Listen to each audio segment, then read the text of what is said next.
اس season کی پہلی قسط کا آغاز عثمان سردار کے قبیلے سے ہوتا ہے، جہاں وہ اپنی سرزمین اور لوگوں کی تیاریوں کا جائزہ لے رہا ہوتا ہے۔ قبیلہ پہلے سے کہیں زیادہ مضبوط ہو چکا ہے اور مردوں کے ساتھ ساتھ خواتین بھی جنگ اور ذمہ داریوں کے لیے تیار کھڑی ہیں۔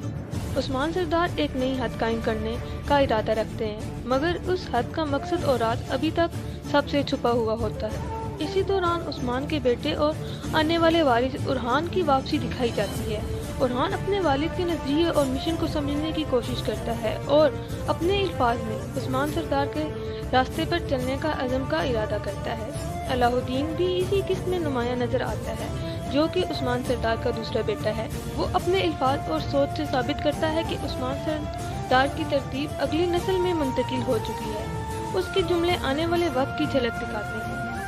ادھر بالا خاتون اور عثمان سردار کے درمیان محبت اور اعتماد کا ایک خوبصورت منظر سامنے آتا ہے۔ بالا خاتون عثمان کی آنکھوں میں چھپی باتوں کو پڑھنے کا دعویٰ کرتی ہے اور عثمان مسکراتے ہوئے اسے ایک مقابلے کی دعوت دیتا ہے۔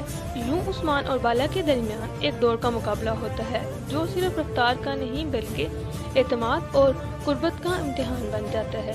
لیکن یہ سکون زیادہ دیر قائم نہیں رہتا۔ بیگم خاتون اور دوسرے قبائل کے سردار کے درمیان تناؤ آہستہ آہستہ بڑھنے لگتا ہے۔ الفاظ میں چھپی دشمنی جلد ہی جنگ کی صورت اختیار کر لیتی ہے۔ دشمن قبیلہ عثمان کی سرحد پار کر لیتا ہے اور زمین پر اپنا حق جتانے کی کوشش کرتا ہے۔ ان کا ماننا ہے کہ زمین صرف خون بہا کر حاصل کی جاتی ہے۔ جنگ شروع ہی ہونے والی ہوتی ہے کہ سپاہی تلواریں نکال لیتے ہیں اور ماحول میں موت کی خاموشی پھیل جاتی ہے۔ اسی لمحے عثمان سردار کا حکم پہنچتا ہے۔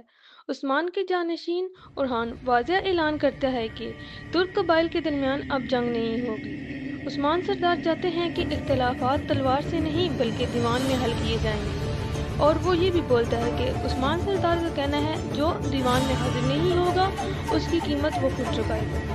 اس فیصلے سے جنگ رک جاتی ہے اور قبیلے میں جشن کی تیاریاں شروع ہو جاتی ہیں۔ عثمان سردار اپنی سرزمین پر ہر دین اور ہر زبان کے لوگوں کو امن کے ساتھ خوش آمدید کہتے ہیں۔ عثمان اور بالا کے درمیان محبت اور عہد ایک بار پھر مضبوط ہو جاتا ہے۔ دونوں جانتے ہیں کہ اصل فتح میدان میں نہیں بلکہ اعتماد اور اتحاد میں ہوتی ہے۔ لیکن حالات ایک بار پھر کروٹ لیتے ہیں۔ خبر آتی ہے کہ خلیفہ کے وزیر حضرت عمر ان سرزمینوں کی طرف آ رہے ہیں۔ یہ خبر عام نہیں، کیونکہ ایسے دورے بڑی تبدیلیوں کا اشارہ ہوتے ہیں۔ اسی کے ساتھ کارا کی خاموشی عثمان سردار کو سوچ میں ڈال دیتی ہے۔ یہ خاموشی کسی آنے والے طوفان کا پتہ دیتی ہے۔ پھر ایک اور خبر سامنے آتی ہے کہ ایک راہب کی آمد ہے جسے عام انسان نہیں کہا جاتا۔ قسط کے اختتام پر تیکفونوں کے حکمران لوکاس کی آمد کا اعلان ہوتا ہے۔ بظاہر یہ ایک جشن ہے، مگر اس کے پیچھے خون، سازش اور ظلم کا نیا باب چھپا ہوتا ہے، اور اس مقام پر پولس عثمان کی یہ قسط ختم ہو جاتی ہے، جہاں سے آگے کا سفر اور بھی زیادہ خطرناک ہونے والا ہے۔